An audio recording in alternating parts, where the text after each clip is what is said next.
We're lost. No kidding. It's been quite a short journey. You were lost in space, and now we're here in Dubai. And Molly, first question. From Ellen Ball's 6 Feet Under to House of Cards, and now we have Lost in Space. It's an interesting choice of characters. Why is Maureen Robinson special? What's different from all the other characters you've played before?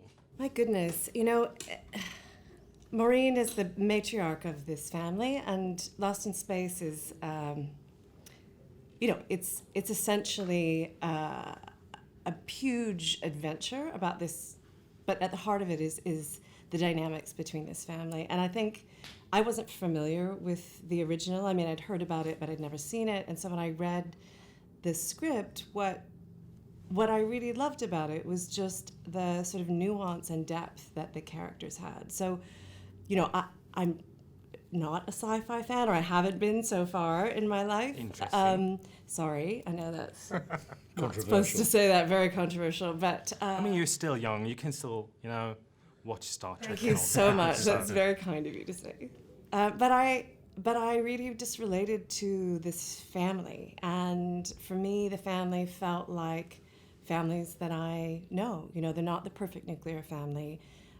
Maureen and John are estranged at the beginning of the story and living apart, and we have a sort of blended family, and it felt quite modern. And also, you know, we're 30 years in the future in Lost in Space, and one of the things that I really love about it is that there are really strong women in this show, but it's not a plot line, you know.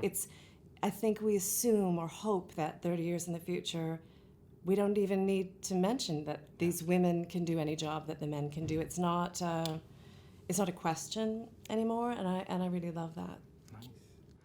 Toby, Molly already mentioned the movie.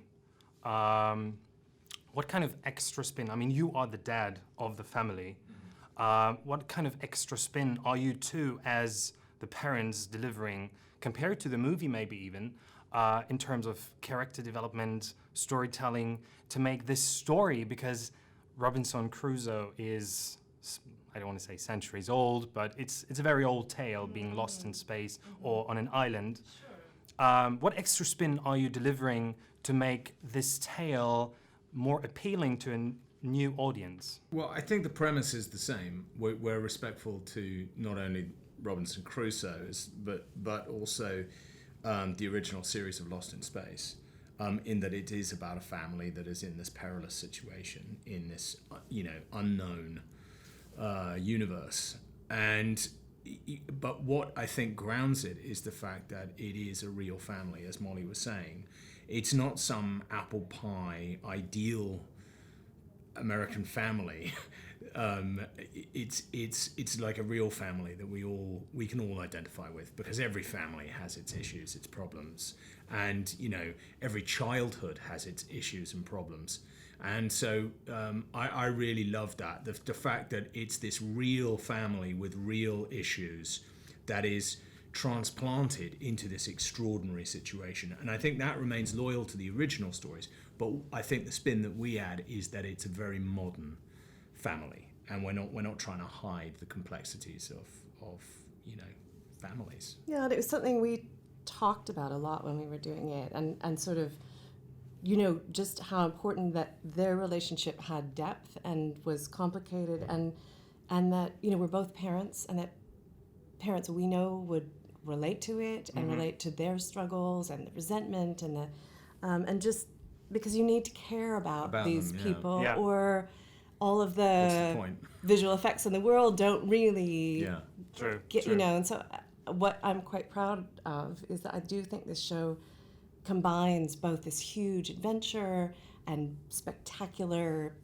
cinematic landscapes, and then but is really rooted in this sort of true relationships. I think It's also, I I think also like a lot of sci-fi that I particularly like, like He likes. Alien, but the kind of movies, I mean, I kind of appreciate the space opera kind of stuff, like Star Wars, but the ones that I really enjoy are things like Blade Runner and Alien 2001, where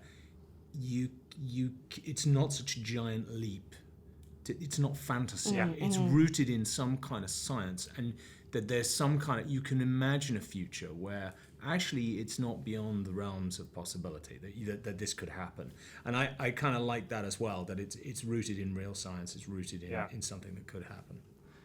That almost sounds like the opposite of House of Cards. Isn't it? Yeah. Right. Thank you very much for having me. It was a Thank you, pleasure. Sebastian. You go get our kids and you get them off this planet.